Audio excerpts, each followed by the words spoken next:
terus. Kalau hal kecil-kecil kita repair. Roller pecah ke? Tinggal 2 biji ke? Apa ah?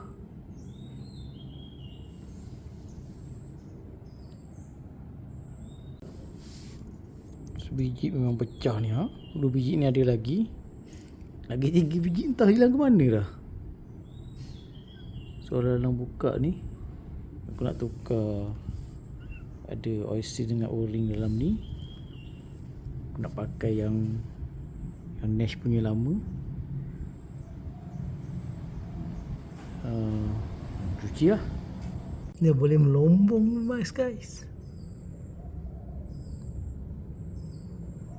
Oh, luka lah. Tak.